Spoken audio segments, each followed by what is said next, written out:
ओम गणपति नमः। आज अपने सुनेंगे वाल्मीकि रामायण अयोध्या कांड का आगे का सर्ग।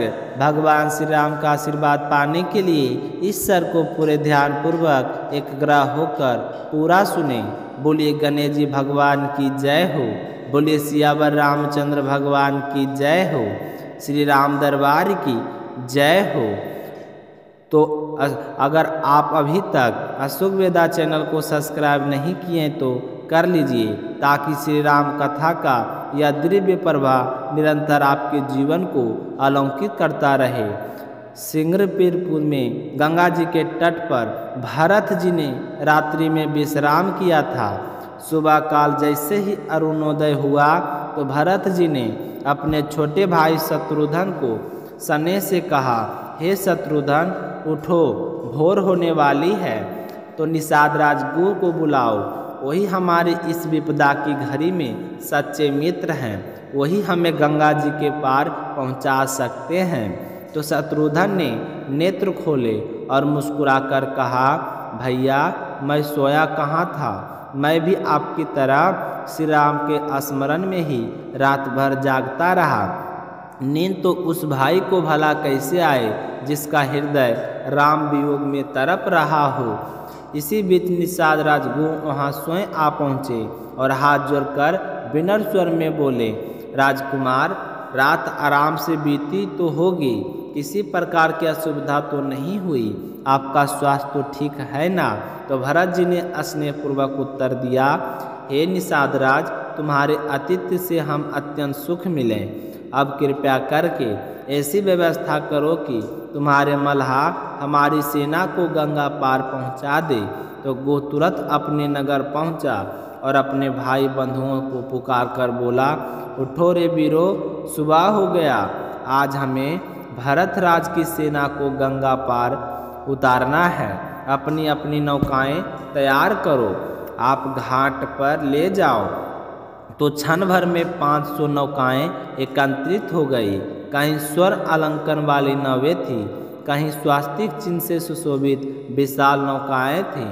उन पर पताकाएं फहर रही थी, जिनसे मंद मंद घंटियों की मधुर ध्वनि गूंज रही थी। सभी नावों में चतुर मल्लाह बैठे थे, डांड संभाले प्रभु सेवा में तत्पर उतर गए। तो और स्वयं निषाद राजगुरु ने एक विशिष्ट नौका लेकर आया, जिसमें सफ़ेद कालीन बिछे थे और मंगल ध्वनि की गूंज से वातावरण पवित्र हो उठा था।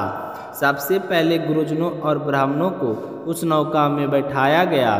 फिर भरत, शत्रुघ्न, माता कौशल्या, सुमित्रा, कैकेयी और अन्य रानियां उसमें विराजमान हुई।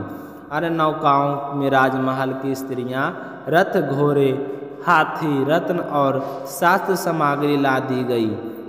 सैनिक अपने अपने खेमों का सामान समेटते हुए व्यस्त हो गए। यह मेरा, यह मत छूना, ऐसा कहते हुए वे घाट पर उमड़ पड़े। पूरा वातावरण घोष और कोलाहल से गूंज उठा। गुह के आदेश से नावें चल पड़ी। गंगा की लहरें मानो स्वयं भरत की भक्ति से प्रसन्न होकर मार्ग दे रही थी।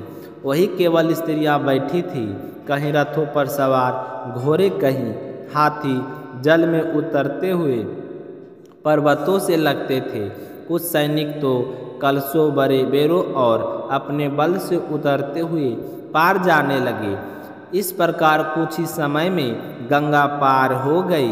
तो भरत जी के हृदय में अपार आनंद उमड़ा, किंतु साथ ही एक अग्नि भी, व्याकुलता भी। कब मिलेगा मुझसे मेरा प्रियतम भ्राता श्री राम। गंगा पार करके भरत जी ने कहा, चलो अब हम प्रयाग वन की ओर बढ़े।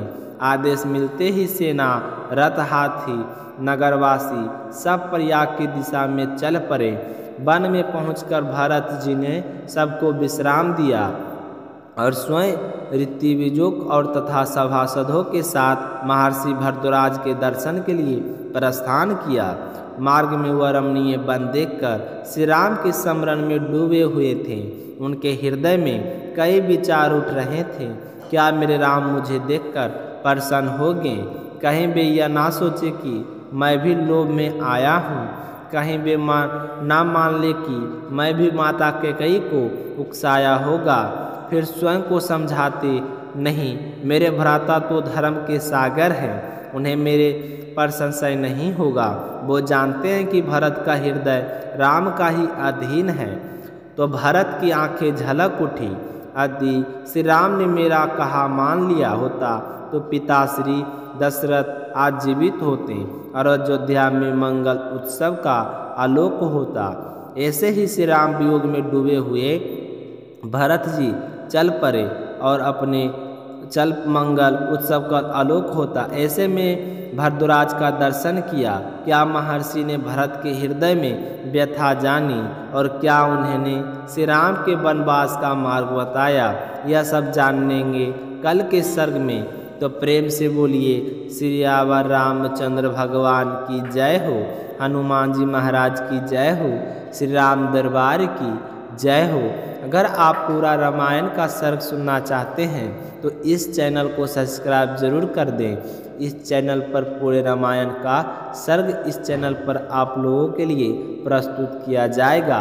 मिलते हैं अगली सर्ग के साथ, तब तक के लिए चैनल को सब्सक्राइब करके अपने संगी साथियों और परिवारों और रिश्तेदारों में सभी तरह का इस वीडियो को ज़रूर शेयर करें। जय श्री राम।